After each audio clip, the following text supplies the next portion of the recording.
Hello everyone, my name is Elif Akhmedova and you're watching Chess. Today we have a very special guest, one of Uzbekistan's top chess players, Gulruhbegim Tohirjonova. Begim, welcome. How have you been lately? Thank you. Hi, I have been great. It's great to be back to Uzbekistan, so I'm enjoying my time right now. Mm, cool. Your chess journey has been incredible. If you had to describe your career in just three words, what would they be? Uh, ooh, happy, Mm-hmm. stressful, Mm-hmm. mm, fulfilling. That's good. Now let's take it back to the beginning and talk about how this journey started. You started making waves in chess at a young age. What was it like to compete internationally at such a young age?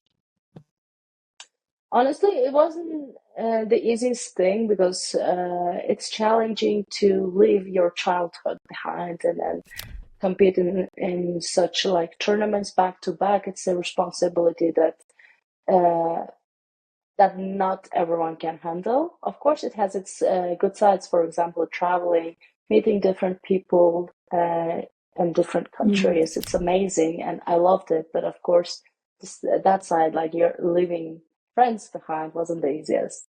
Yeah, that's true. Your sisters are also strong chess players. How much did your family influence your journey? Did you grow up playing against each other? Definitely, my sisters are a huge influence in my career. I would say, of course, like life, it's obvious, right? So they play chess professionally because of our huge age gap, almost 10 years Mhm. from both of them.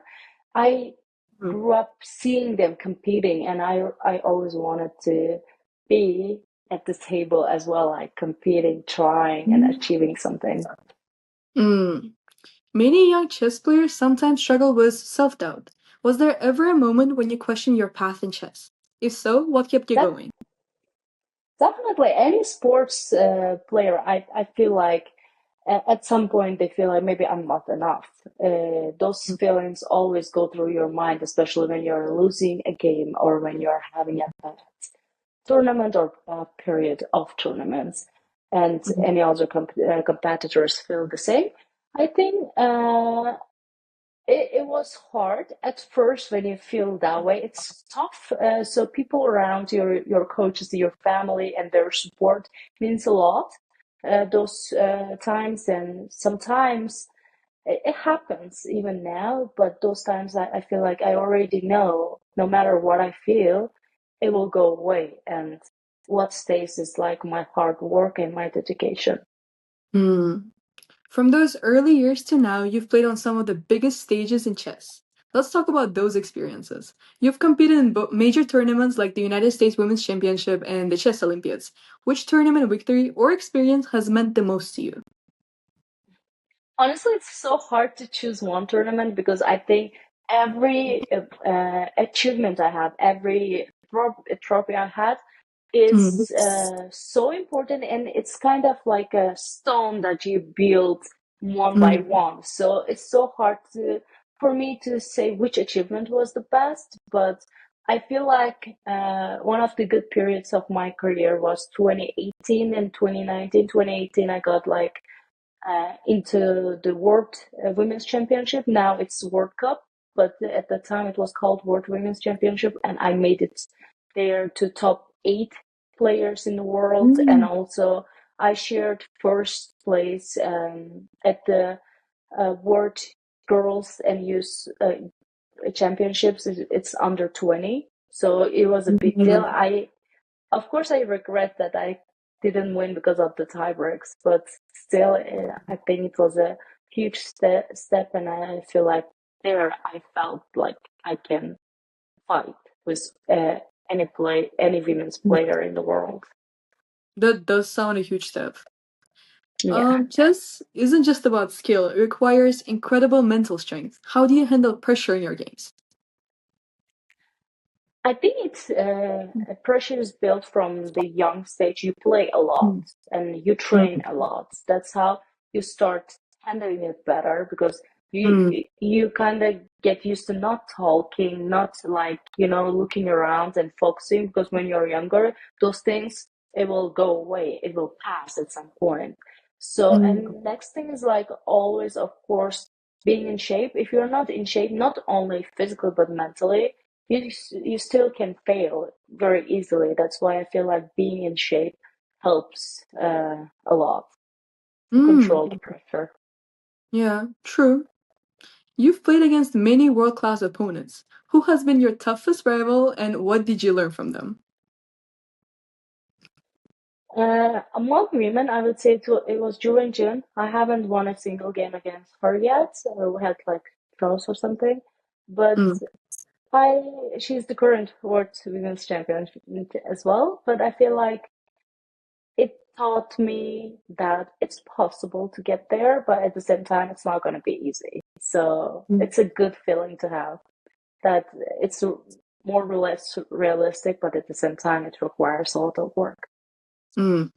Speaking of big decisions, let's talk about your recent return to Uzbekistan national team. Your return to the Uzbekistan national team in 2025 surprised many, including me. What motivated this decision? Definitely, I didn't expect this change myself as well, but Mm, when I got an invitation back, and when mm, we started to talk about it with the Federation government of Uzbekistan, I was very pleasantly surprised by the changes, and of course, our president of Uzbekistan, did a lot of steps to make sports clean again. You know, more mm, focused on players, and they're supported financially, and that coaches are making sure that like players are provided every like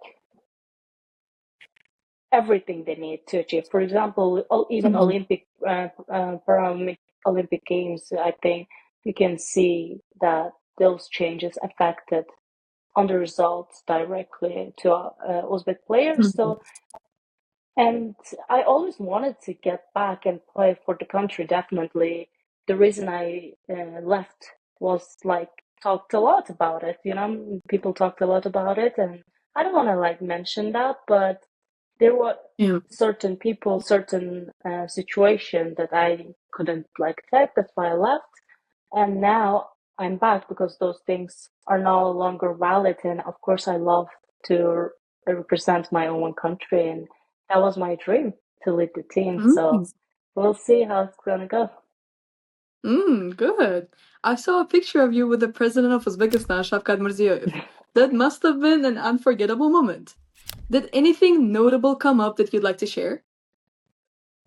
Definitely, you know, everything is notable about that situation. It's like, it's just wonderful. I really Mm, appreciate the fact that um, they care about chess, and then the president himself cares about chess mm, and chess players. So it made me feel like, okay, so we're doing something right. And it made me feel like chess players are appreciated in aspects, and not only me. I hope younger girls, younger generation in general, are motivated about like mm, this meeting, because I am motivated. It makes me want to play more, makes me show more because they are believing in me. mm, And I hope those moments will motivate younger generation to think like, okay, I can play chess and achieve such results and even meet the president of my country. So mm. it means a lot in general. Mm. You represented the United States in several major competitions. How do you look back on that chapter of your career? I think I look back. Mm, Honestly, I didn't have a lot of time to think mm, about it yet because all these things are new to me. But every time I think about those moments, I feel deep appreciation, and how much like they helped me to grow. I really feel deep appreciation mm, about it. And every time I think like who I was when I was going there and who I am right now is different. And then um, they supported me through that period. You know, college experience yourself, it changed a lot of things. So I really appreciate everything they have done to me, for me. So it means really a lot, and I really appreciate every moment when I look back. that's sweet. Many of us were really happy to see you return. Was this an emotional decision for you? Definitely, it's like a very personal decision to make because it changes your life. For example, you feel like, oh, my life probably will go to this direction, and an unexpected event happens, and it totally like takes you out of that direction and puts you somewhere else. Definitely, it's not only like emotional thing, even though it's a good thing, it's also stressful, right? So it's like an emotion too. So definitely it's a good stress. I love it, but yeah, it takes time to get used to it. And different emotions like bonding back with my family. Definitely, I'm more here, I'm more present. I'm more present in my parents' life too, which means a lot for me. So yeah, good Mm. good vibes only. Mm. And now that you're back, what do you hope to accomplish with the Uzbekistan national team? I I'm really hoping to meet them very soon because I haven't had the chance yet. Mm. But I hope that I can at least help them to grow as a chess players and in general to our women's team. I hope I can bring different values and I hope we can bond and become a good competitive team and show that Mm. we can represent our country uh, at the highest level. So I hope Mm. that we're gonna play a very good uh, Olympiad here in Samarkand next year. That's cool. Yeah. Since we're talking about the future, let's discuss what's next for you in chess in Uzbekistan. Uzbekistan has produced some incredible chess talents like Nodirbek Absatarov. How do you see the future of chess in our country? I feel like future is great in here. Mm. You can see the support, like it's everywhere. You can see the support of people, of the government, of the parents, of the young players. To everyone is involved, and I can say that Uzbekistan is a chess country. They love chess, and if it continues as it is right now, I think everything will be great. You mentioned Nagorno Satorov, and he is at like in top 10 in the world. He Mm-hmm. competes at the highest level, and I hope one day he can play for the World Championship title too. And our younger generation are very talented. Younger generation is very talented. Kids are so knowledgeable, so different, and it makes me feel good and it makes me feel happy. And I feel like our chess is in good hands. Mm. Something many people, including me, have noticed is that our male players are dominating on the international stage, but our female players seem to be behind. Why do you think that is? And now that you're back, what do you think can be done to change that? Well, honestly, I'm back now. It's gonna maybe they needed me. But Mm. no, but seriously, I feel like our girls are there, but in general, in chess, it's a Mm. tough sport, so they needed more professional coaches. Maybe I'm not sure what's missing right now because Mm. now they have a different system of training, different system of coaching, and so on. So I feel like you can see the results in a couple of years. We have very talented girls, very talented team in general. I think they will show that they deserve to be at the top as well. Mm. Mm-hmm. You already hold international master title, which is an amazing achievement. Congratulations. Are you setting your Thank you. sights on becoming a grandmaster next? Yeah, of course. Now I'm an international master. I'm like, okay, Mm. now I have to try. Yeah, I Mm. don't think it's a long way to go. It's just like, uh, if it happens, it happens definitely, but I will try my best to get there. Uh, as a chess player, you Mm. can only hope to play good chess, and I cannot predict the results, but definitely I want to put myself into a situation, at least into Mm. a position where I can try to get my GM norms or GM title. Mm. Many young Uzbek girls look up to you. What advice would you give them as they start their chess journey? I would tell them to be patient, Mm, to work a lot, and still have fun while doing it. If you are mm, not having fun, especially as a chess player, it's a torture. It's better to find something else that they're passionate about. mm.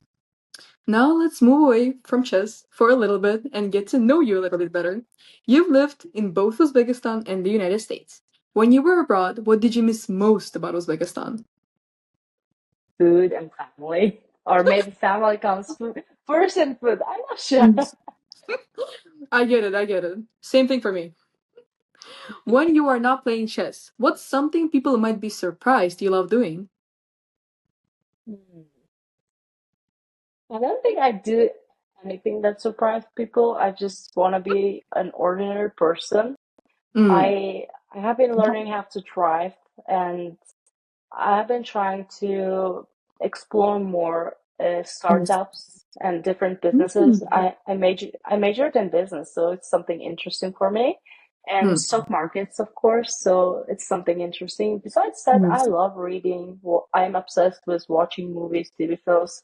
I'm Netflix expert, I feel like, and still best thing I really like to do is to spend time with my nephew and nieces. This is just a precious time for mm. me. Yeah. If you could have a dream match against any legendary player, past or present, who would it be and why? Hmm. Mm. For present. I Mhm. think I would like to play with Bobby Fischer because Mm. I feel like the way he thought about chess, he saw chess was so Mm. advanced, and he's one of the great world champions ever. Mm. True. Now, before we wrap up, let's reflect on everything you've learned from your journey. Looking back at your journey, what's one piece of advice you'd give to your younger self? I would tell myself to relax. Mm. Everything will work out. Mm. That's a good one. Is there anything else you'd like to share with your chess fans or supporters who have followed your career? I'd like to thank all of my supporters and fans, definitely.